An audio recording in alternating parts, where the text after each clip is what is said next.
하나님 말씀 오셨습니다. 하나님 말씀은 창세기 1장 20절로 23절까지 말씀입니다. 구약성경 1페이지 창세기 1장 20절로 23절까지의 말씀, 구약성경 1페이지입니다. 찾으셨으면 제가 봉독하겠습니다. 하나님이 이르시되 물들은 생물을 번성하게 하라.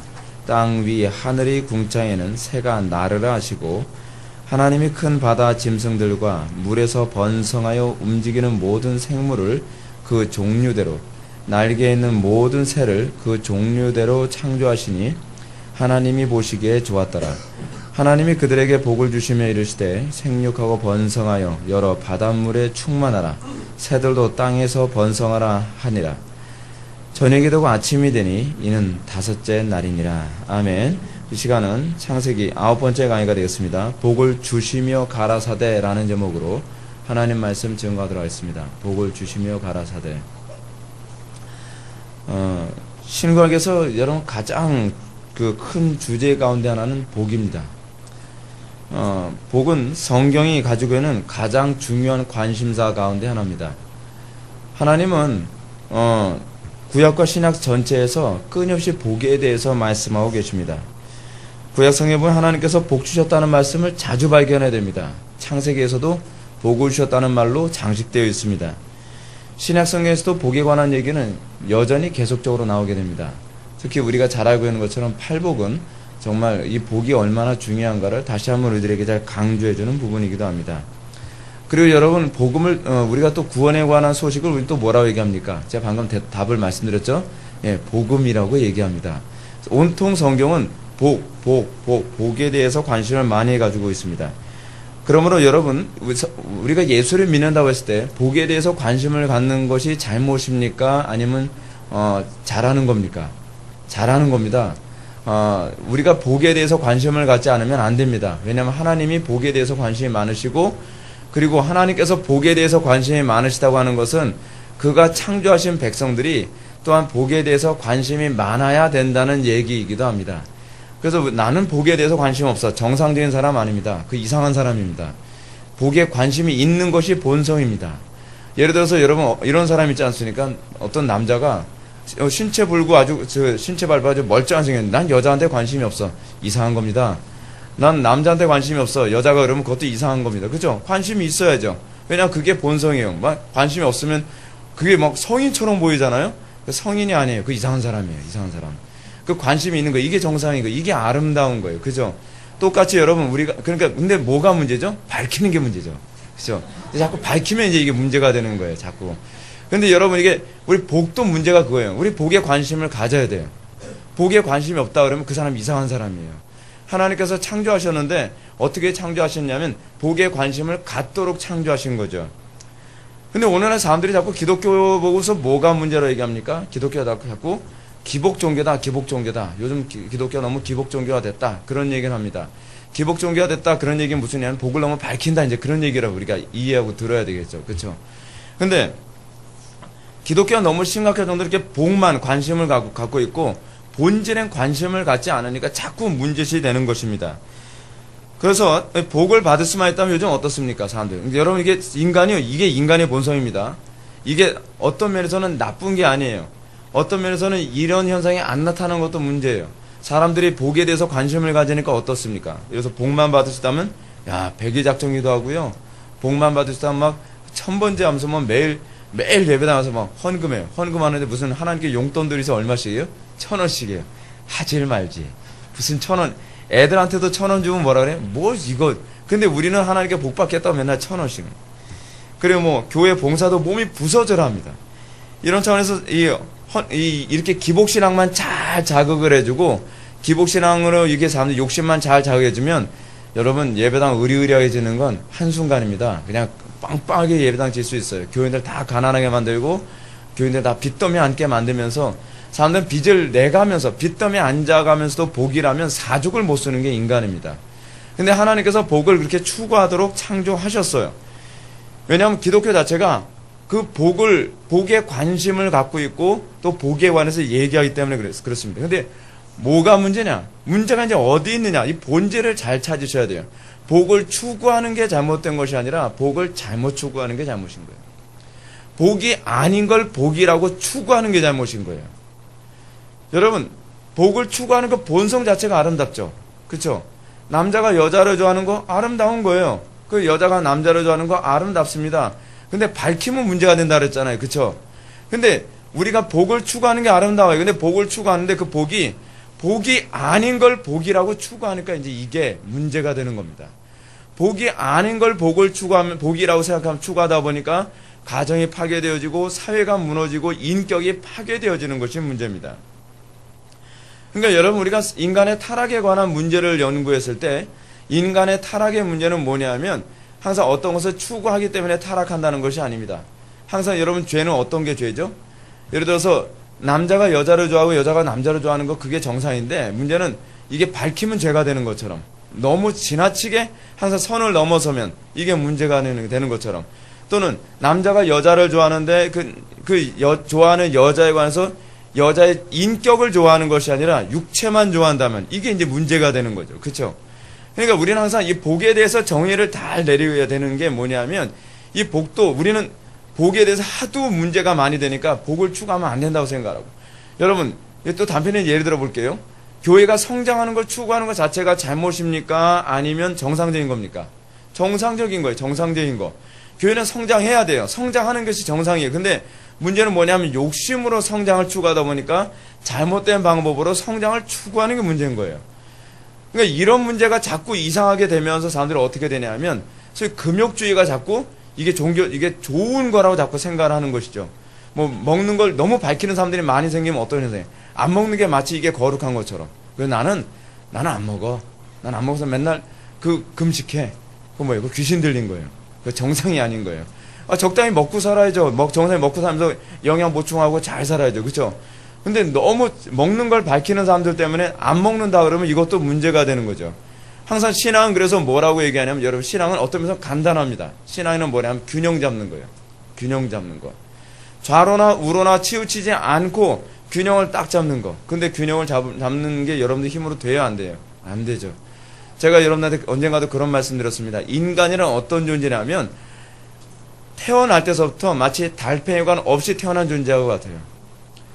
균형을 못 잡아요. 율법주의로 갔다가 율법주의에 문제가 있으면 어디를 가죠? 무율법주의로 가요.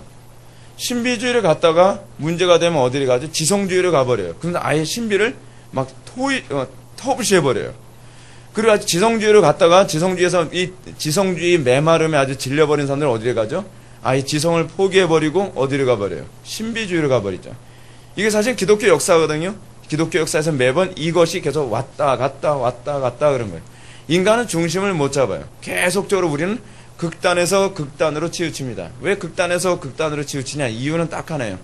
계시를 모르면 극단에서 극단을 치우쳐요.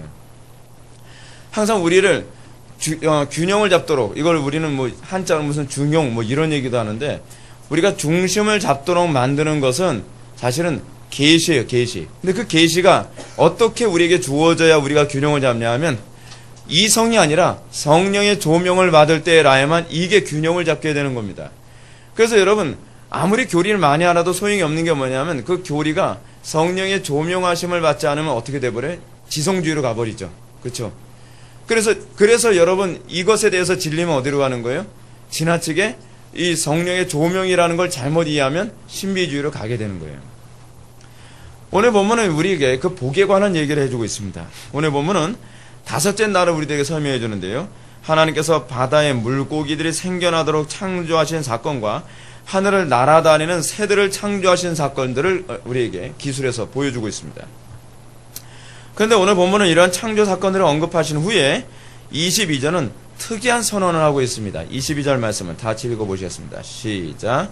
하나님이 그들에게 복을 주시며 이르시되 번성하여 여러 바닷물에 충만하라. 새들도 땅에 번성하라 하시니라. 아멘.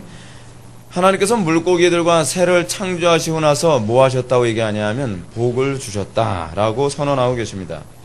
여러분, 이게 뭐가 특이하냐? 특이한 이유가 있어요. 하나님께서 창조하시고 나서 이제껏 넷째 날까지는 복에 대한 선언을 한 번도 안 하셨습니다. 다섯째 날과 여섯째 날만 피조물을 창조하시고 그들에게 복을 주셨다라고 말씀하고 계시는 것입니다. 그 이유는 여러분 이게 이 첫째 날부터 넷째 날까지의 이 모든 피조물의 창조는 사실은 다섯째 날과 여섯째 날에 창조된 피조물들에게 어떤 복의 역할로 주어진 것이기 때문에 첫째 날부터 넷째 날까지는 복에 대한 선언이 없는 거예요. 그러니까 무슨 얘기냐면 이 다섯째 날과 여섯째 날에 창조된 피조물의 존재와 이것이 왕성하게 자라나도록 하기 위해서 백그라운드를 만든 것이 바로 첫째 날부터 넷째 날이거든요. 그런 차원에서 보면 흥미로운 게 하나 있습니다. 여러분, 식물들과 과실은요, 바로 다른 피조물들이 존재하도록 주어진 소위 복의 기초로 제공된 거예요. 그것이요. 그래서 여러분, 식물의 창조가 이제 12절에 이제 나타나는데 셋째 날이죠. 근데 5일과 6일에 창조될 피조물들의 생존을 위해서 창조됐다는 것이 29절과 30절에 나옵니다. 29절과 30절 한번 보실까요? 29절과 30절 보시겠습니다.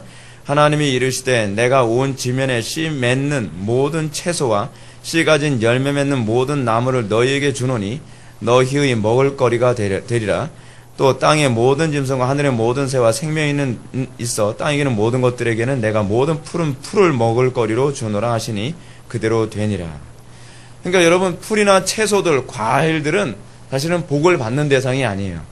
그들은 오히려 다른 피조물들, 다섯째 날이나 여섯째 날에 주어지는 그 피조물들의 생존을 위해서 마치 백그라운드처럼 창조된 것이 식물인 거예요. 식물. 그래서 그렇다면 여기서 우리는 한 가지 의문을 품게 됩니다. 그것은 오늘 본문에서 하나님이 하늘의 새와 물고기들에게 복을 주셨다는 얘기가 무슨 얘기인가 라고 하는 것입니다. 여기서 이제 복에 대한 정의를 우리가 잘 이해해야 돼요. 복에 대한 정의가 잘못되면 여러분들이 복을 추구하지만 엉뚱한 걸 추구하게 되는 그런 현상이 나타나게 되는 것입니다. 하늘의 새와 물고기들이 우리 인간들 같은, 여러분, 하늘의 물고기나 새들, 그런 피조물들이 우리들처럼 돈을 추구합니까? 복 받았으니까 이제, 저 물고기 이제 돈 벌었다. 그렇게 얘기 안 하죠. 그렇죠? 또 하늘의 새들, 하나님께서 복을 내리셨으니까 쟤는 이제 성공한 거야. 저 새는 이제 성공했다 이제. 우리 그렇게 얘기 안 합니다. 피조물들, 다른 새들이 무슨 뭐 돈 벌었다든지 성공했다든지 뭐 행복하게 산다든지 그렇게 선언하지 않아요. 성경은 그걸 복이라고 얘기하고 있지 않다는 얘기예요. 적용이 안 되잖아요. 그러니까 여러분, 성경에서 어떠한 하나의 단어를 얘기했을 때 그 단어를 특수한 개념으로만 자꾸 사용하는 것이 이런 문제가 발생하는 거예요. 하나의 단어가 성경에 나오면 그 단어가 모든 그 단어가 사용됐을 때 아무런 부딪힘이 없이 이 용어가 사용되어질 때 그 용어를 정확하게 우리가 이해하고 있는 것이거든요. 근데 하나님께서 피조물들, 인간에게만이 아니라 다른 하늘의 새와 물고기들, 동물들에게도 다 창조하시고 나서 복을 주셨다라고 했을 때 그 복이 명예나 성공이나 쾌락이나 행복을 얘기하는 것이 아니라는 것은 우리는 쉽게 알 수가 있습니다. 22절 하반절을 보면 생육하고 번성하여 여러 바다 물고기에 충만하라, 새들도 땅에 번성하라 라고 나와 있는 것을 보면 여기서 지금 복이라고 하는 단어가 어떤 의미로 사용되는지 알겠죠?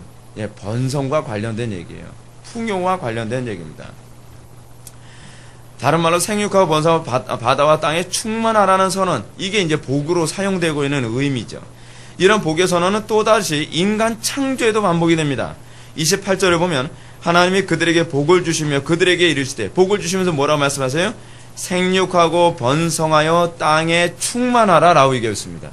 자, 그렇다면 우리가 생각하는 복에 관한 개념과 성경이 가르치는 복에 관한 개념이 많은 차이가 있다는 것을 발견해야 됩니다. 자, 그럼 노아에게서도 한번 또 볼까요? 노아에게서 하나님이 노아와 그의 아들에게 복을 주시며, 항상 복 주시면 뒤에 따라오는 게 그거죠. 그렇죠? 생육하고 번성하여 땅에 충만하라. 이게 이제 노아에게도 창세기 9장 1절에 나오는 얘기입니다. 또 믿음의 조상 아브라함에게도 뭐라고 말씀하시냐면, 내가 내게 큰 복을 주고 내 씨로 크게 번성하여. 그래서 복을 줘도 크게 주셔가지고 어떻게 복을 주셨다는 거예요? 하늘의 별과 같고 바닷가의 모래같이 하리니 내 씨가 그 대적의 문을 얻으리라라고 얘기합니다. 실제로 그 큰 복이 뭐가 된 거죠? 나중에는요? 교회가 되는 거죠. 그렇죠? 그래서 다른 여러 복에 관한 얘기를 하기보다는 아브라함의 복에 관한 얘기를 할 때는 큰 복을 준다라고 하는 이 표현이 여기에 사용되는 것입니다. 이렇게 볼 때 복은 기독교 신앙의 핵심에 위치하고 있다는 것을 우리는 발견해야 되죠. 여러분 예수 왜 믿어요? 복 받으려고 예수 믿어요. 여러분 왜 감동이 없습니까? 복 받으려고 예수 믿는 거예요. 여러분 우리 복 받으려고 예수 믿었어요. 저도 복 받았어요. 예수 믿고요. 근데 왜 지들이 이렇게 못 사냐고요? 복이 그 복이 아니라서 그래요. 구약 성경에서 가르치는 우리가 오늘날 이렇게 이 복에 관한 얘기를 이 본문을 잘 이해하게 되면요, 어떻게 보면 풍요와 행복과 성공을 추구하는 것이 마치 이게 복인 것처럼 보여집니다. 번영을 추구하는 게 이게 신앙이 잘못된 게 아닌 것처럼 보이죠. 근데 이건 성경을요 부분적으로만 봐서 그렇습니다. 여러분 성경을 좀 더 넓은 안목으로 보게 되면 성경이 얘기하는 복이라는 것은요 풍요와 행복과 성공, 번성하는 것 그게 아닙니다. 성경이 여러분 추구하는 복이라는 게 궁극적으로 무엇입니까? 그냥 딱 요약해서 얘기하면 하나님을 소유하는 거예요. 사실은요. 그게 이제 구약과 신약 전체에서 얘기하는 복이거든요. 여러분 그리스도 없으면 여러분들 가정이 성공하고 잘되고 그 복이 의미가 있습니까? 없죠. 우리는요 천국 간다 뭐한다 얘기하는데 그리스도에 관심이 없어요. 그건 가짜죠. 가짜. 기독교 신앙에서는 항상 이 복이라는 단어 속에 어떤 내용이 항상 내포되어 있냐면 하나님을 소유함, 하나님과 함께함. 그래서 여러분 구약과 신약 전체에서 항상 관심 갖는 주제가 뭐죠? 임마누엘이죠. 임마누엘. 하나님이 우리와 함께 하심. 처음부터 여러분 그 아담과 하와가 복을 받았죠. 복을 받아서 그들이 생육하고 번성하여 땅에 충만했다. 무슨 얘기죠? 그거 복 받았다는 것이 그들은 타락하기 이전에 하나님과 함께 했다는 얘기예요. 이것이 사실은 항상 성경이 얘기하는 복에 관한 개념입니다. 성경에서 얘기하는 복이란 바로 그래서 다른 말로 뭐라고 표현되냐면 생명을 얻는 것이라고 표현돼요. 그렇죠? 그래서 제가 성경에 관해서 여러분들한테 말씀드릴 때 그런 말씀 많이 드리잖아요. 성경에서 나오는 동의어를 잘 살펴봐야 성경을 이해할 때 오류에 빠지지 않는다고요. 그래서 복과 관련되어진 또 다른 의미가 구약에서는 생명 얻음이라, 신약에서는 생명 얻음이라는 표현으로 사용되고 있습니다. 구약에도 사실 나오는 표현이기도 해요. 그리고 생명을 얻게 됨으로써 나타나는 최종 결과로서 뭐가 나타나는 거예요? 당연히 생육하고 번성하고 땅에 충만한 거죠. 생육하고 번성하고 땅에 충만한 것은 누구에게 주어진 특권이에요? 시체의 특권이에요? 여러분 시체가 생육하고 번성하는 거 보셨습니까? 못하죠. 그거는 생명을 소유했기 때문이에요. 생육하고 번성하라. 자꾸 내가 너에게 복을 주노니 생육하고 번성하라. 이걸 한번 이렇게 바꿔볼까요? 내가 너에게 생명을 주노니 생육하고 번성하라. 그렇다면 여러분 생육하고 번성은 복이 아니라 뭐가 되는 거죠? 복의 결과가 되는 거예요. 복의 결과. 여러분 남편과 아내가 결혼해서 아이를 낳아요. 아이를 낳으면 복 받았어요? 아니, 이미 결혼 자체가 복이에요. 결혼 자체가 복이고 그 복의 결과로 뭐가 주어지는 거예요? 자녀가 주어지는 것 뿐이죠. 예. 그래서 여러분 잠언에서 그런 얘기 나오지 않습니까? 아내와 결혼한 자는 복을 받은 자로다. 그 여러분 이거 악용하지 마세요. 봐. 나하고 결혼했으니까 당신은 복 받은 거야. 막 남편한테 막 강요하지 마세요. 그게 그 히브리어가 거기서 의미가 어떤 의미냐면 현숙한 아내의 개념이에요. 현숙한 아내하고 결혼. 왜냐하면 그랬기 때문에 그 다음 장에 보면 허거나 다투기를 좋아하는 여자는 이어 떨어지는 빗방울 같대요. 그래서 따로 사는 게 낫다까지 얘기해요. 그러니까 이걸 그렇게 연결하면 곤란한 거예요. 꼭 자기 입맛에 맞게 그렇게 연결하지 마십시오. 하여간 이렇게 얘기하니까 이런 막 눈빛이 여자들이 눈빛이 나빠지는데 그 회개하셔야 돼요. 그렇게 되면. 그렇기 때문에 여러분 구약과 신약 성경에서 일관적으로 언급되는 복이란 바로 생명의 근원이신 여호와를 만나서 그 분으로부터 생명을 얻게 되는 것이라는 걸 말합니다. 잘 보십시오. 번성한다는 건 어떤 의미가 있죠? 생명이 나에게 주어진 생명이 다음 후손들에게도 전달되어지는 것이죠. 그렇죠? 그렇기 때문에 이것이 복을 받은 자에게 나타나는 특징이죠. 그렇기 때문에 내가 너에게 복을 주노니라는 선언이 먼저 나오고 내가 너에게 생명을 주니까 그 다음에 생명이 번성하는 일이 나오게 되는 거죠. 그래서 복음이란 하나님으로부터 영원한 생명을 얻을 수 있는 길이 열리게 되는 것입니다. 그래서 여러분들 복음을 접하게 되면 나타나는 특징이 뭐죠? 여러분들이 복음을 딱 받아들이면 나타나는 특징이 뭐죠? 그래서 전도가 나오는 거예요. 전도라고 하는 것은 생명을 얻은 자가 그 생명을 번성케 하는 방식이에요. 그래서 내가 너를 번성케, 내가 너에게 복을 주노니 라고 해야 되면 자동적으로 복을 받은 사람들은 그 복을, 그 생명을, 그리스도의 생명을 다음 세대, 그 주변 사람들에게, 옆집 아줌마들에게 계속 전달할 수밖에 없죠. 그 전달이라고 하는 것은 그 자체가 복이 아니라 그게 복받은 자에게 나타나는 결과고 복받은 자에게 나타나는 현상이죠. 이런 관점에서 본다면 오늘 본문에서 물고기들과 새들이 복을 받았다는 것은 하나님으로부터 생명을 부여받았다는 표현이에요. 그게. 그리고 하나님으로부터 부여받은 생명은 반드시 생육하고 번성하며 땅에 충만하게 된다는 선언과 연관됩니다. 왜 그렇습니까? 제가 말씀드렸던 것처럼 그게 생명의 속성이기 때문에 그래요. 생명은 또 다른 생명을 낳게 돼 있죠. 이런 개념은 우리들이 너무나도 잘 아는 요한복음 10장 10절에서도 잘 나타나 있죠. 예수님이 뭐라고 말씀하시죠? 내가 온 것은 양으로 생명을 얻게 하고 더 풍성히 얻게 하려 함이라. 예수님은 우리에게 복을 주시기만 한 것이 아니라 그 복을 통해서 생육하고 번성하고 땅에 충만하게 하려 함이라. 여러분, 이게 창세기 언어로 보게 되면 좀 더 이 부분이 선명하게 보일 수 있는 부분이죠. 이것이 바로 성경이 말하는 복의 개념입니다. 이런 차원에서 봤을 때 우리가 흔히 생각하는 건강, 물질적 풍요, 성공이나 출세, 뭐 이런 것들은요, 사실은 지극히 하위적 개념이죠. 그것은 복을 받은 자들에게 나타나는 결과이기도 하지만 이 하위적 개념이라는 얘기는 뭐냐면 이것은 복이 될 수도 있지만 복이 안 될 수도 있다는 얘기예요. 이건 굉장히 중요한 문제입니다. 여러분, 복을 받은 것과 복의 결과는 별개의 문제예요. 여러분, 어떤 사람은요, 복을 받아가지고 생육하고 번성하고 충만할 수 있겠죠. 근데 복을 안 받아도 그럴 수도 있다는 거 여러분 알고 계십니까? 어떤 사람은 하나님을 안 믿고 예수님을 안 믿는데도 그들은 성공하고 출세하고 자기 마음대로 잘 되기도 해요. 우리는 그걸 복이라고 얘기합니까? 아, 저 사람 복 받아서 그렇다. 우리는 그렇게 생각하시죠? 일반적으로요.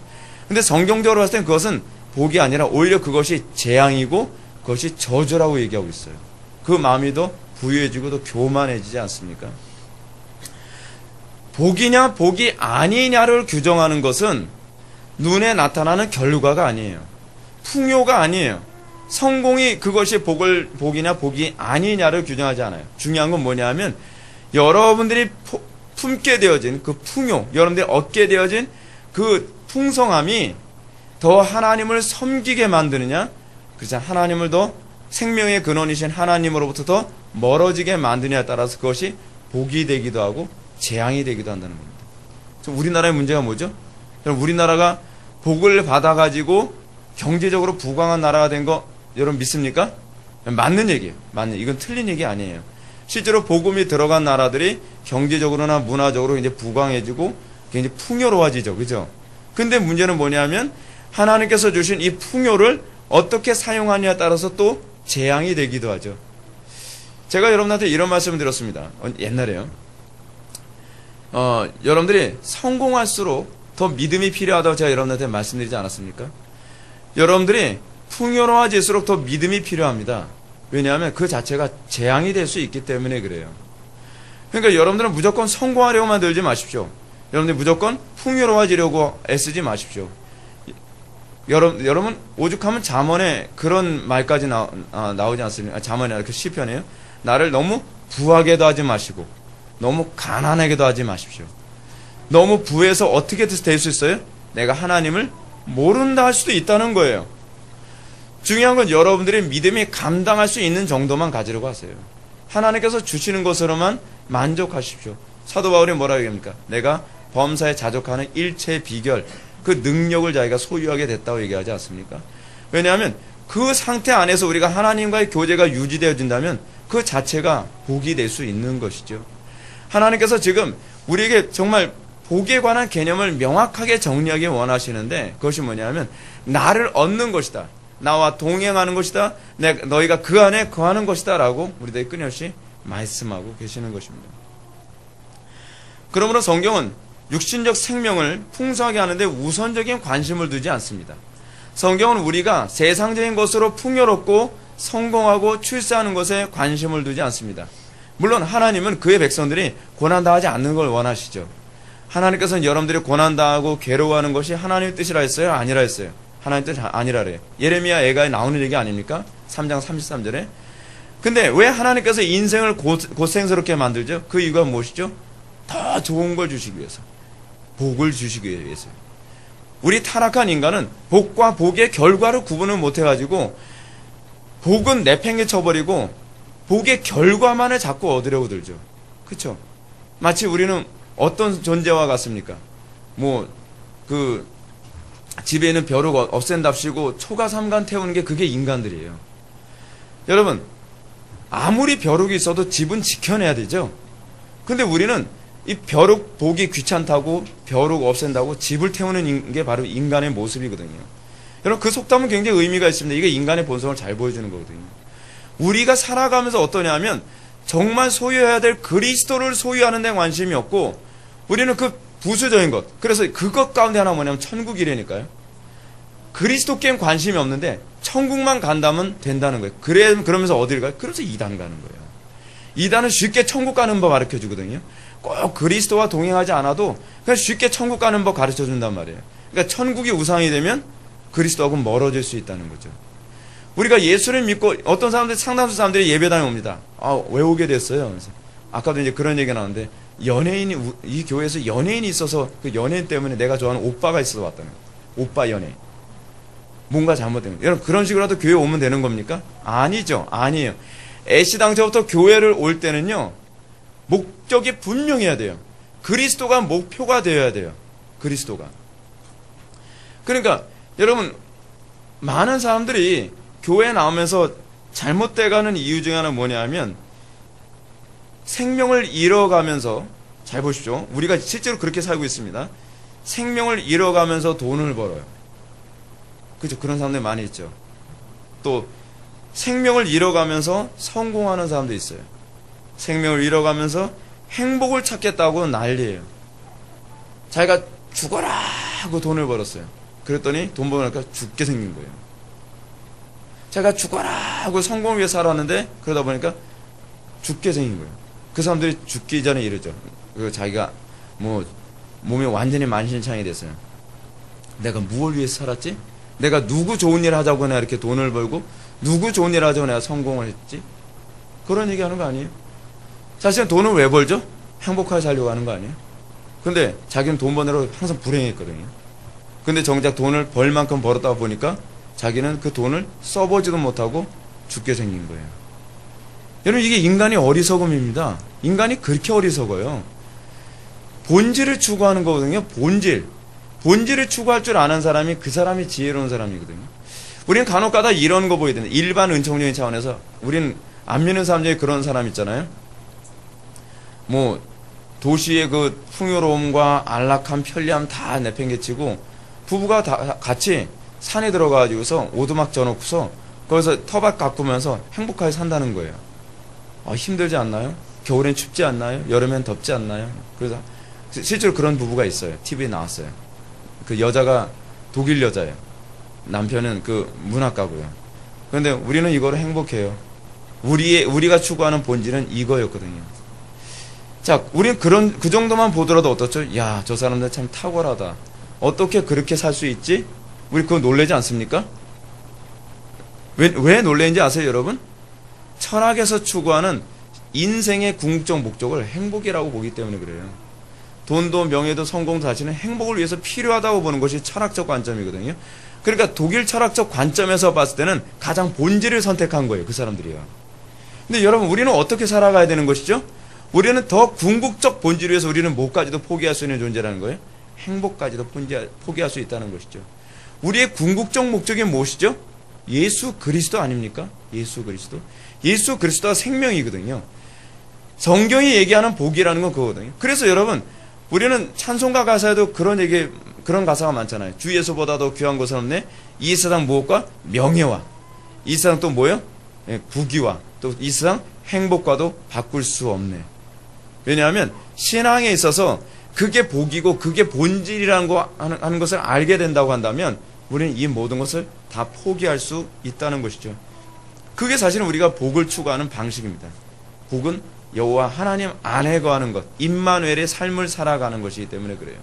그래서 여러분들이 복을 추구하는 방식이 뭐예요? 그게 십자가예요. 십자가.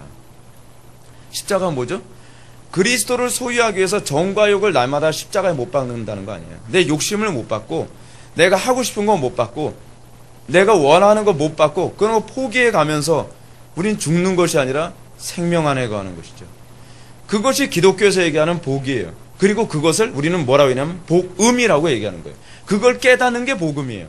그리스도를 소유하는 것이 모든 것을 다 소유하는 것이다. 사도 바울이 얘기한 얘기잖아요. 그리스도 안에 뭐가 있어요? 모든 것이 다 있느니라.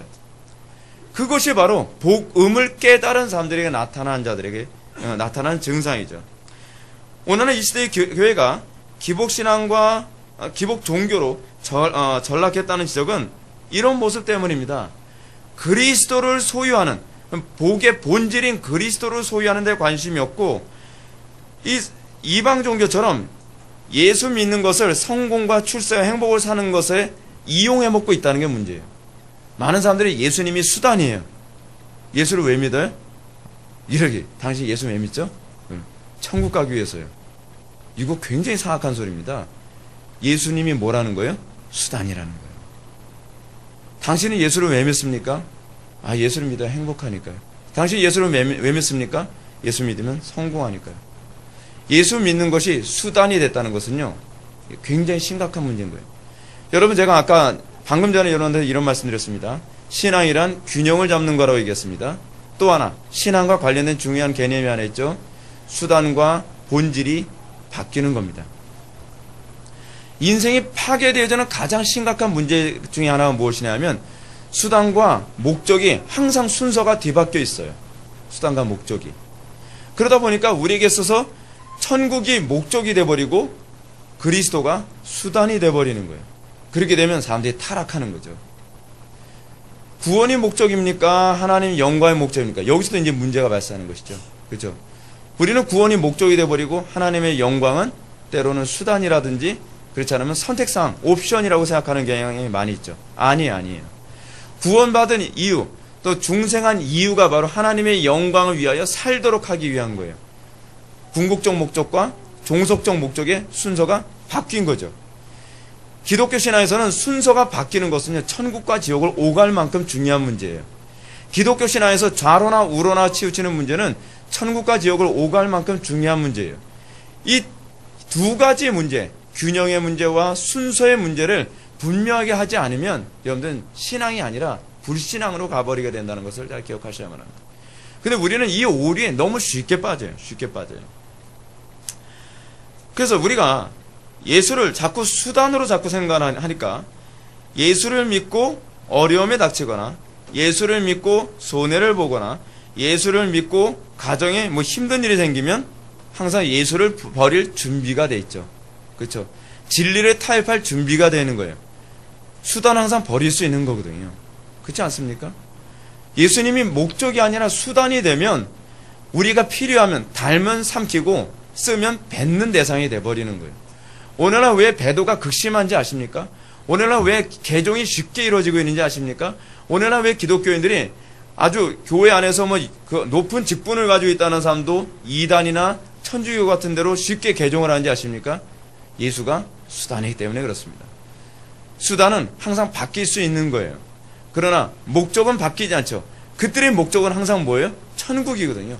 천국을 더 쉽게 보내줄 수만 있다면 예수가 아니라 알라도 선택하겠다는 거예요. 예수가 아니라 마리아도 선택할 수 있다는 거예요.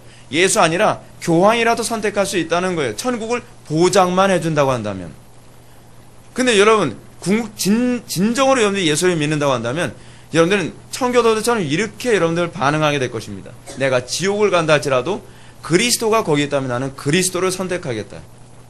여러분, 이게 신앙입니다. 이게 신앙. 왜냐하면 그리스도 안에 사실은 천국이 있거든요. 그리스도 안에 모든 것이 있거든요.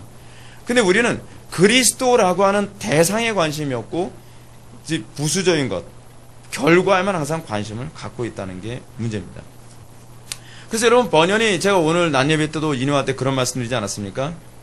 이 세상의 쾌락을 위해 종교를 믿는 자는 결국 이 세상의 쾌락을 위해서 종교를 버릴 것이다. 이게 문제인 거죠. 이게 문제인 거예요. 여러분들은 도대체 뭐 때문에 예수 믿었습니까? 존버네는 철로역전에서 가장 처음에 나온 얘기가 그거 아닙니까?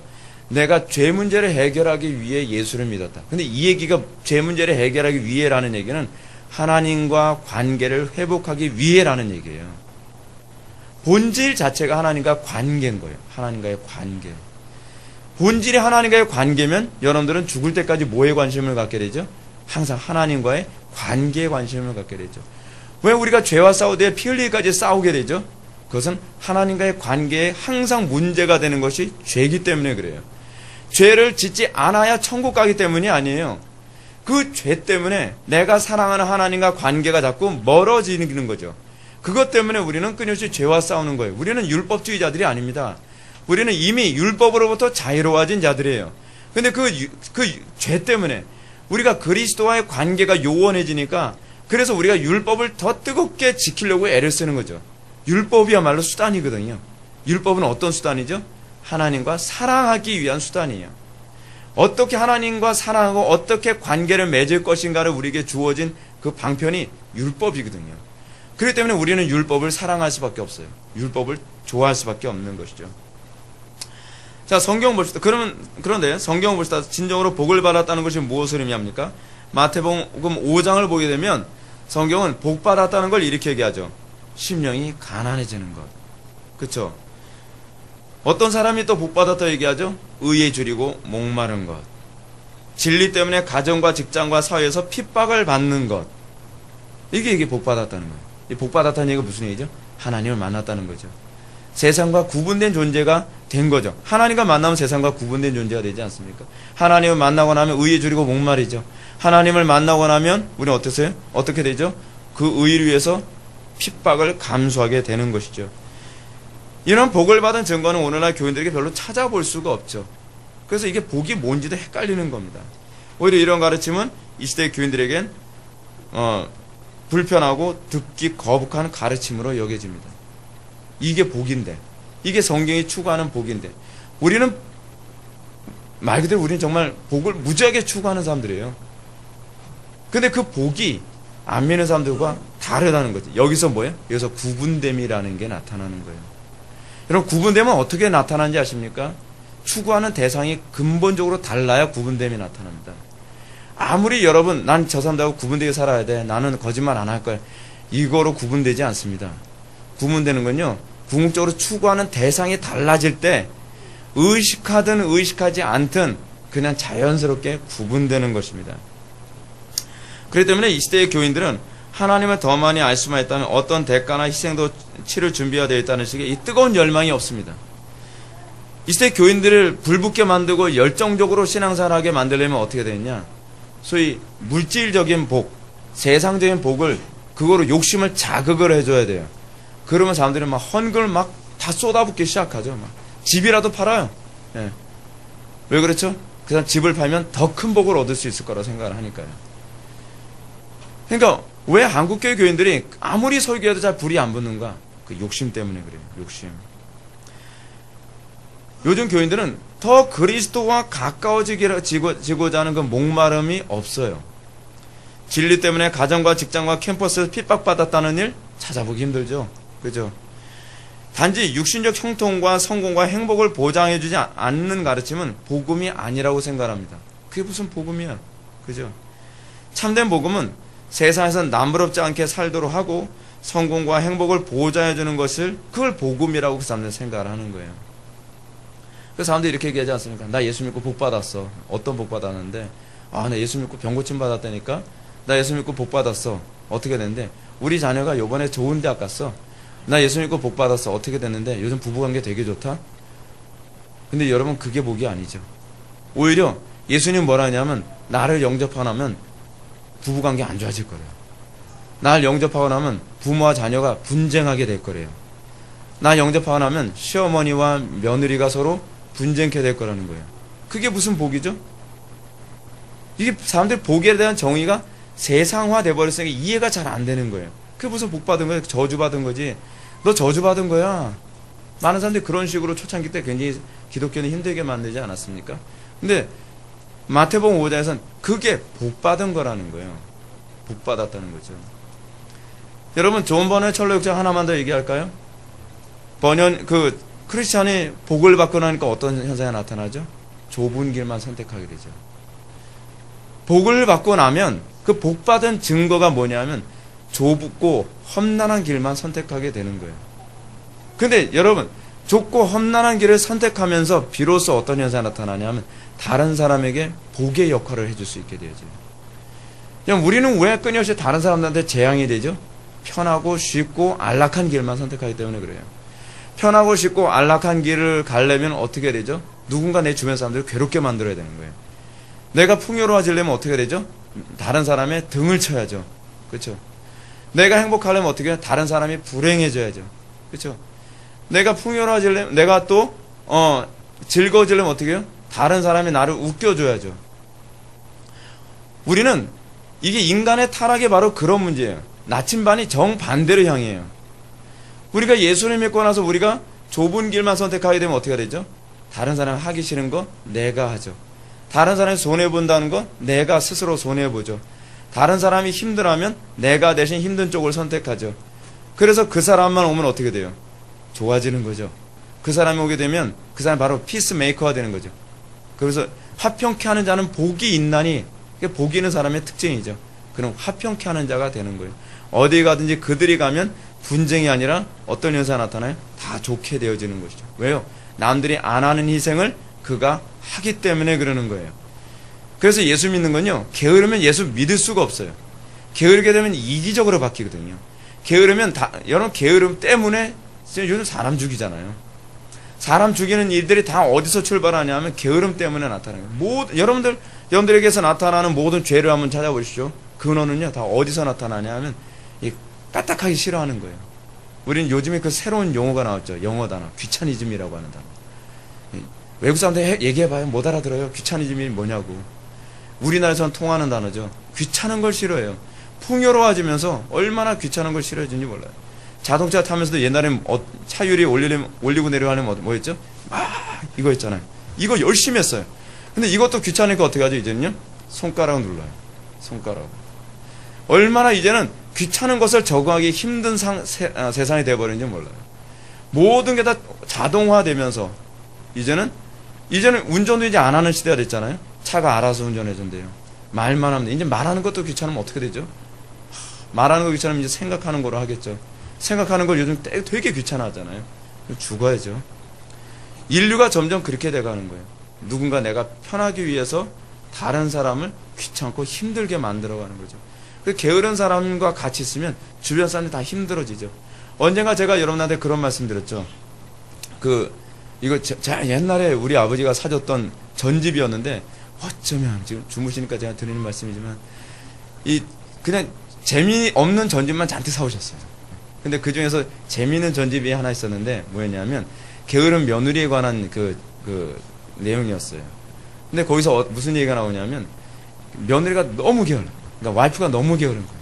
너무 게으른데 문제는 남편이 한양에 가서 그 시험 보고 와야 되는데 아내가 밥 해먹기도 싫어하고 설거지하기 싫어하고 다 귀찮아요. 그러니까 남편이 이 와이프 이러다가는 큰일 날 텐데 병날 것 같은데 해서 고민했어요.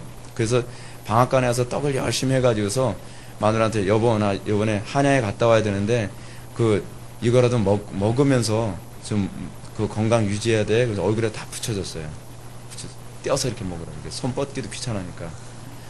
근데 문제는 갔다 왔는데 죽었어요. 왜 죽었을까요? 혀 닿는 것만 먹었어요. 그래서 결국 죽고 말았어요. 인간의 게으름과 귀찮음이라는 게요, 그 정도로 여러분 게으르고 귀찮은 걸 싫어해요. 편안한 걸 추구하기 시작하면 한도 끝도 없죠. 그래서 여러분들이 복의 근원이 된 삶을 살려면 어떻게 해야 되느냐? 가장 먼저 싸워야 되는 건 게으름하고 싸워야 돼요. 남들이 하기 싫어하는 걸 내가 하는 쪽을 선택해야 돼요. 다시 본문 돌아갑시다. 오늘은 잔소리가 좀 길었는데 제 5일째 되는 날 하나님께서 무엇을 창조하셨는지 좀 더 구체적으로 살펴봅시다. 21절 말씀을 보면 하나님이 큰 물고기와 물에서 번성하는 움직이는 모든 생물을 그 종류대로, 날개에 있는 모든 새를 그 종류대로 창조하시니 하나님의 보시기에 좋았더라. 그래서 우리는 하나님께서 제5일째 되는 날에 물에 사는 모든 종자들이 그 종류별로, 그리고 날개에 있는 새들이 그 종류대로 창조됐다라고 얘기합니다. 여러분, 모세는 여기서 진화론이 맞냐 창조론이 맞냐 그 얘기하려고 그거 기록한 거 아니라 그랬죠. 모세는 그거에 관심이 없어요. 근데 문제는 우리는 이 기록을 통해서 부수적으로 얻을 수는 있죠. 아, 역시 진화론이 옳지 않다, 창조론이 옳다라고 하는 것을 우리는 부수적으로 얻을 수 있어요. 왜냐하면 이것을 얻는 것을 통해서 우리는 진화론이라는 사고방식을 반박할 수 있도록 하나님께서 우리들에게 또 제공하는 것이기 때문에 그래요. 그러나 이런 창세의 가르침은 당시 이스라엘 사람들에게 모세가 이 무엇을 얘기하려고 하는가에 관해서 그들은 좀 알 수 있었겠죠. 그들이 정말 이 모세의 기록을 읽으면서 이 사람들은 무엇을 깨달았을까요? 창세기를 읽으면서 이 사람들은 무엇을 깨달았을까요? 그리고 모세는 이 기록을 통해서 무엇을 얘기해주길 원했을까요? 그 당시 사람들이 신이라고 여겼던 대상들이 피조물이라는 걸 얘기하고 싶은 거예요. 이 큰 물고기가 히브리어로 탄니님이거든요. 근데 이 큰 물고기 같은 경우에도 옛날에는 이게 자기네들에게 복을 수여하는, 복을 주는 존재라고 생각을 했겠죠. 물고기, 하늘의 새들, 그들이 신이라고 생각해요. 여러분, 신이라는 존재, 과거의 고대시대 때 신이라고 하는 존재는 복을 수여하는 존재로 항상 생각하고, 그 축복과 저주를 주관한다고 생각하는 존재가 주로 신에 관한 개념 아닙니까? 근데 그들이 신이라고 생각했던, 또는 복을 준다고 생각했던 그 대상들이 피조물에 불과하다고 모세가 얘기하고 있는 것입니다. 그리고 그들은 복을 주는 것이 아니라 오히려 하나님의 복에 의존되어 있다는 것이에요. 근데 그 신이 누구라고요? 그 자기네들이 신이라고 하는 존재에게 어떤 복을 수여하는 존재가 누구라고요? 바로 여호와 하나님이라고 모세가 밝히는 것이죠. 실제로 우리가 아는 것처럼 이집트의 노예 생활에서 갚으려는 이스라엘 사람들은 여호와 하나님의 강력한 능력으로 구출을 받았겠죠. 여러분, 그들이 구출을 받고 난 다음에 여호와 하나님이 신이라는 걸 믿었을까요? 안 믿었을까요? 믿었겠죠. 틀림없이 믿었어요. 근데 그렇다고 해서 여러분, 옛날 신을 버렸을까요? 안 버렸을까요? 쉽게 안 버려요. 인간의 존재는요, 여호와를 믿는다고 하면서도 자꾸 섞으려고 그래요. 다른 신도 겸하여 섬길 수 있다고 생각을 해요. 근데 문제는 성경은요, 하나님과 다른 우상을 겸하여 섬길 수 없다고 얘기하는 거죠. 신앙이라는 것은요, 하나님을 안 믿는 것이 아니라, 하나님을 믿냐 안 믿느냐에 관한 문제가 아니라 하나님만 믿냐의 문제예요. 근데 우린 자꾸 이걸 착각을 해요. 그래서 여러분, 개종을 한 사람들의 문제가 뭔지 아세요? 개종을 한 사람들 굉장히 바꾸기 힘듭니다. 개종을 한 사람들은요, 기독교 신앙과 기존에 믿던 신앙을 자꾸 섞어요. 이 자기가 예를 들어서 예수 믿기 전에는 선왕당에다 맨날 비나이다 했거든요. 근데 이 사람이 예수 믿고 나면 어떻게 될까요? 하나님께 비나이다. 하나님 앞에 정한수 떠놓고 비나이다 해요. 모양이 좀 이상해지는 거죠. 그죠? 근데 이게 우리나라 신앙이에요. 우리나라가 그런 식으로 신앙이 변질됐거든요. 불교를 믿다가 기독교로 들어오면 어떤지 아십니까? 불교 믿는 방식으로 기독교 신앙을 믿어요. 천주교 믿는 사람들도 천주교 방식으로, 그들은 완전히 개종시키지 않으면 천주교 방식으로 기독교를 믿는다니까요. 그래서 여러분 신앙생활 할 때는요, 내가 하나님만 믿냐, 그렇죠? 하나님도 믿냐를 구분을 잘 하셔야 돼요. 지금 모세의 관심이 뭐냐면, 니네들이 여호와 하나님을 안 믿는다는 것이 아니라 너희들은 아직까지도 이 다른 것들이 신이라고 생각해서 미신적으로 살아가는 사람들이 있다는 거예요. 그래서 예를 든다면 이렇습니다. 여러분들 예수 잘 믿는다고 하는데, 여러분들 길거리 예배당 들락날락 할 때 문지방 밟으면 재수 없을 것 같은 거예요. 옛날 사람들 그런 미신이 있잖아요. 그죠? 그러면 하나님도 믿는 거예요. 하나님과 다른 걸 겸하여 믿는 거죠. 예를 들어서 우리 미신 굉장히 여러 가지 많잖아요. 저는 기독교 집안에서 태어나가지고 미신은 딱 이렇게 떠오르는 게 별로 잘 없는데, 이 중간에 예수 믿는 사람들은 집안에 별의별 미신 다 있잖아요. 그럼 예를 든다면 뭐 밥상에서 칼을 바닥에 내려놓으면 큰일 난다고 생각하는 거. 그죠? 그런데요, 미신 믿는 사람들은 왜 큰일 난지는 모르겠어요. 근데 예수를 믿으면서 괜히 깨름직해지는 거. 그것도 미신인 거죠. 네. 그리고 4층에서는 별로 안 살고 싶은 거예요. 아파트를 이제 살려고 그러는데 몇 층이에요? 하면서 4층 4, 5실인데 그래서 4층인데 그것도 4, 5실이야? 네. 그래서 막 4층 4, 5실은 안 가려고 그런 거예요. 옛날에 우리가 회춘원 빌딩에서 그 회춘원 빌딩을 우리가 왜 쉽게 들어간지 아세요? 저렴한 가격에? 4층이었기 때문이에요. 네. 아무도 안 들어오려고 그러는데요. 그래서 얼씨구나 잘 됐다. 그래서 그 F층을 우리가 F층이라 하잖아요. 그죠? 예. 근데 문제가 뭐냐면 예수를 믿는다고 하면서도 우리는 그런 것에 영향을 받는다는 거예요. 신앙이 아니라는 거죠. 그래서 지금 모세는 그거 얘기하는 거예요. 뜯어 고치는 거예요. 완전히 다 뜯어 고치는 거예요. 우리는 간혹 가다 그렇게 생각해요. 아니, 하나님 잘 믿으면 되잖아요. 왜 사람 이렇게 못 살게 구세요? 아니에요. 신앙생활은 하나님을 믿으려면 다른 걸 다 접는 거예요. 뭐 아니면 도예요. 우리는 자꾸 신앙생활을 어떻게 하죠? 이것도 좋고 저것도 좋고 라고 생각을 하잖아요. 그렇지 않아요. 신앙생활은요, 완전히 유턴하는 거예요. 대각선으로 가는 것도 아니고 유턴이에요. 가던 길에서 정반대로 다시 돌아오는 거예요. 근데 우리는 이거와 저걸 섞어도 괜찮을 거라고 생각을 하는 것이죠. 지금 모세가 지금 얘기하고 있는 것이 뭐냐면 섞지 말라는 겁니다. 그거 신이 아니니까 그것의 모든 미신 다 버리고 오로지 여호와 하나님만 섬겨라. 그것들이 복을 줄 수 있는 기능이 없다. 그것도 그 하나님의 복에 의해서 좌지우지되는 존재다라고 지금 얘기하고 있는 것입니다. 모세는 이러한 창조 사건을 그들에게 알려줌으로써 그들은 결코 복과 저주를 가져다 줄 능력이 없는 존재임을 상기시켜주는 것이죠. 오히려 모세는 이러한 하늘의 새와 바다나 강의 물고기들도 하나님의 복을 받아야만 생육하고 번성하고 땅에 충만할 수 있다는 것을 그들에게 각인시켜주고 있는 것입니다. 이런 차에서 볼 때 당시 가장 큰 우상이 되었던 것은 다산이죠. 그래서 장수. 그래서 여러분 장수하려면 여러분 어떻게 하죠? 뭐 장수에 관해서 사람들 좀 이렇게 섬기는 신이 있죠. 거북이. 거북이가 오래 산다 하잖아요. 학이 오래 사나요? 뭐 학 오래 산다 하나 봐요. 그러니까 학하고 또 학을 또 섬기고 막 그러잖아요. 그죠? 두루미인가요? 오래 사는 거? 하여간 뭐 그런 것들 오래 산다고 막 섬기잖아요. 근데 여러분 자기가 오래 산다고 해서 남을 오래 살게 할 수 있나요? 아니잖아요. 근데 사람들은 그걸 자꾸 미신으로 이렇게 추측을 해내기 좋아하는 거죠. 자기가 오래 사니까 남도 오래 살게 해줄 수 있을 것이다. 그러므로 창세기를 접하는 이스라엘 백성들은 아, 이것이 복을 줄 수 없구나 라고 하는 것을 알아가겠죠. 하나님은 이 모든 것들이 하나님의 복주심에 의존되어 있는데, 자, 흥미로운 것이 하나 있습니다. 근데 복을 전달해 줄 수 있는 피조물이 하나 있어요. 아주 독특한 존재죠. 인간이에요. 인간. 근데 여러분 제가 왜 이런 말씀 드리는지 아십니까? 여러분 창세기 12장 2절을 보게 되면 너는 복이 되라. 너는 복의 근원이라. 이런 말씀이 있거든요. 근데 복의 근원이 되고 복이 되어야 될 존재가 다른 피조물에게 복을 의탁하고 있다는 모습이 얼마나 웃깁니까? 지금 여러분 모세는요 여기서 이런 얘기를 해주고 있는 거예요. 오히려 도리어 너희들이 다른 모든 피조물들에게 복이 되어줘야 될 존재인데 너희들은 그것에 의해서 복을 받을 수 있다고 생각하는 것부터 접어라. 그 얘기를 하고 있는 것입니다. 여러분 우리가 어떻게 복을 전하죠? 우리가 어떻게 복의 근원이 될 수 있죠? 그건 간단해요. 전도하는 거예요. 우리가 복의 근원이 된다는 건 남들 행복하게 된다는 건 물론 그거 다 포함됩니다. 근데 진짜 복의 근원 되는 건 그리스도를 전하는 것이죠.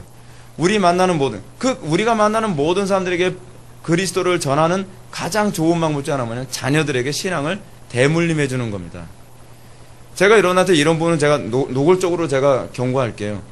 여러분들 세상 떠나서 하나님 앞에 섰을 때 다른 건 몰라도 여러분들 자녀에 대해서는 물어볼 겁니다. 너 어떻게 키웠니? 신앙 심어줬니?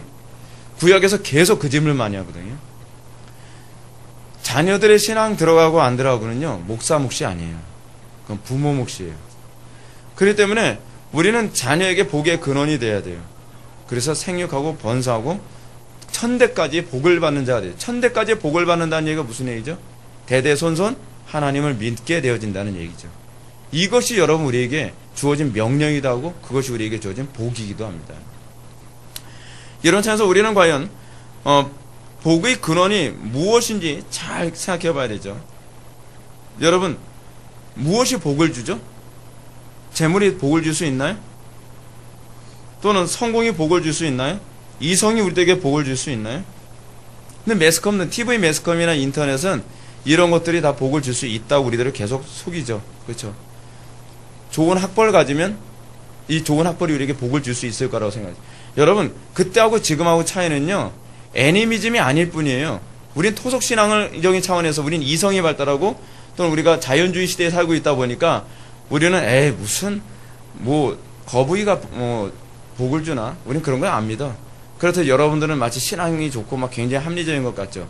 근데 여러분들은 다른 것에 의존되어 있다니까요. 여러분, 돈이 여러분들에게 복을 줄 수 있을 것 같습니까? 성공이 여러분들에게 복을 줄 수 있을 것 같습니까? 근데 너무나 많을 거 다 믿어요. 교회 다니는 사람들도 다 믿어요. 그죠? 자기가 돈을 많이 벌면 행복할 수 있을 것 같다는 거예요. 자기가 성공하면 행복할 수 있을 거라고 생각하는 거예요. 자기가 출세하면, 자기가 막 좋은 대학을 나오면 행복할 수 있을 거라고 생각을 하는 거예요. 근데 그런가요? 그것이 우리에게 복을 주나요? 정작 여러분 그걸 소유하고 나니까 행복합니까? 아니에요. 어떤 분이 그런 얘기 하잖아요. 차를 사면 일주일 행복하대요. 그리고 무슨 물건 하나 사면 그날 잠깐 행복하대요. 우리에게 행복을 주지 않아요. 그것이 우리에게 복을 주지 않아요.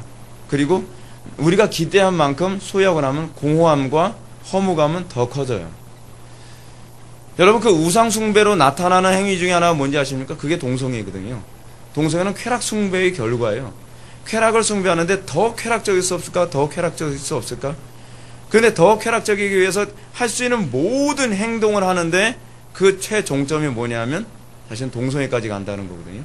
그래서 동성애자들이 더 이상 여기서도 쾌락을 얻을 수, 오히려 더 공허해지니까 동성애자들이 그래서 맨 마지막에 뭘 선택할 수밖에 없냐면 자살을 선택할 수밖에 없다는 거예요.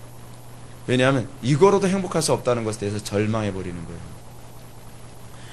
오늘날 기독교인들이 우리가 예수를 믿는다고 한다면 예수님이 뭐라고 말씀하시죠? 하나님과 만몬, 하나님과 재물을 겸하여 섬길 수 없느니라. 이게 오늘날 우리에게 던져지는 메시지예요. 우리는 동물 숭배 안 합니다. 우리는 자연 만물 숭배 안 해요. 그러나 오늘날 계속적으로 나타나는 것은 재물을 숭배하는 거예요. 하나님과 재물을 겸하여 섬길 수 없다는 거예요. 하나님도 섬기고 재물도 섬기고가 없다는 거예요. 하나님만 섬겨야 된다는 거예요. 그것이 오늘날의 우상이고 오늘날의 신이라는 것이죠. 이제 결론 들어갑시다. 사랑하는 성도 여러분, 우리가 사는 이 시대는 한치 앞도 내다볼 수 없을 정도로 혼란스러운 시대에 살고 있습니다. 뭐가 어떻게 바뀌게 되고 뭐가 어떻게 우리의 삶을 불행으로 이끌지 우리는 알 수가 없습니다. 어느 날 최근에 터키에서 쿠데타가 일어났다고 합니다. 여기저기서 IS가 테러 일어났다고 보도가 나타나고 있고요. 우리는 하루하루를 예측할 수 없을 정도로 전 세계가 아수라장입니다. 어느 날 갑자기 일본에 엄청난 쓰나미가 몰려와서 일본 한 지역이 완전히 초토화돼 버리고 맙니다. 어느 한 나라가 막 부강했다고 생각했는데 갑자기 망해서 조그만 나라로 바뀌어버리고 맙니다. 모든 것이 너무나 빠른 속도로 세상이 막 움직여지고 막 변해가고 있습니다. 여러분, 어떻게 할 겁니까? 여러분들 무엇을 의지하겠습니까? 여러분들이 섬기는 신은 과연 누굽니까? 창세기가 지금 우리들에게 얘기해 주는 것이 뭐냐면 어느 것도 여러분들에게 복을 제공해 주지 못한다라고 우리들에게 경고하고 있습니다. 우리에게 복이 될 수 있는 유일한 존재는 하나님이시라는 것을 우리들에게 기억하라고 우리에게 경고하고 있습니다. 하나님만 붙잡아야만 합니다. 마지막 날이 점점 가까이 올수록 우리는 더 그리스도를 붙잡는데 우리는 능숙해져야만 합니다. 목사님, 요즘 먹고 살기 힘든데요. 그러니까 더 그리스도를 붙쫓아야만 합니다. 요즘 자녀들이 힘들게 만드는데요. 그러기 때문에 더 그리스도를 붙쫓아야만 합니다. 요즘 건강이 안 좋은데요. 그러니까 더 그리스도를 붙쫓아야 된다는 것입니다. 우리가 이 땅을 살아가면서 힘들고 어려울수록 복잡하고 혼란스러울수록 우리는 그리스도를 붙잡지 않아도 될 명분이 아니라 그것 때문에 더 그리스도를 붙쫓아야 될 명분이 되는 것입니다. 사랑하는 성도 여러분, 우리가 살아가는 이 시대 내가 정말 하나님만 섬기고 있는가, 하나님과 우상을 겸하여 섬기고 있는가를 점검하십시오. 그리고 여러분들이 하나님 이외에 섬기고 있는 우상이 있다면 단호하게 깨뜨려 달라고 기도하시고 확실히 회개하고 난 다음에 그 다음에 그 안에서 그리스도 안에서만 풍요와 안락함과 그리고 만족을 추구하는 저와 여러분들 되기를 주님의 이름으로 축원합니다. 기도하시겠습니다. 사랑이 많으신 하나님 아버지, 우리가 오늘 이 시간 복 주시는 하나님에 관해서 살펴보았습니다. 우리의 복의 근원이 무엇인지 다시 한번 살펴보아야 되었습니다. 하나님만이 우리의 복됨을 믿게 하여 주시고 우리가 하나님만에 더욱더 붙잡게 하여 주시오며 이 마지막 시대를 살아가면서 하나님이 우리의 전부로 여겨질 수 있도록 은혜 베풀어 주옵소서. 예수님의 거룩하신 이름으로 기도올옵나이다.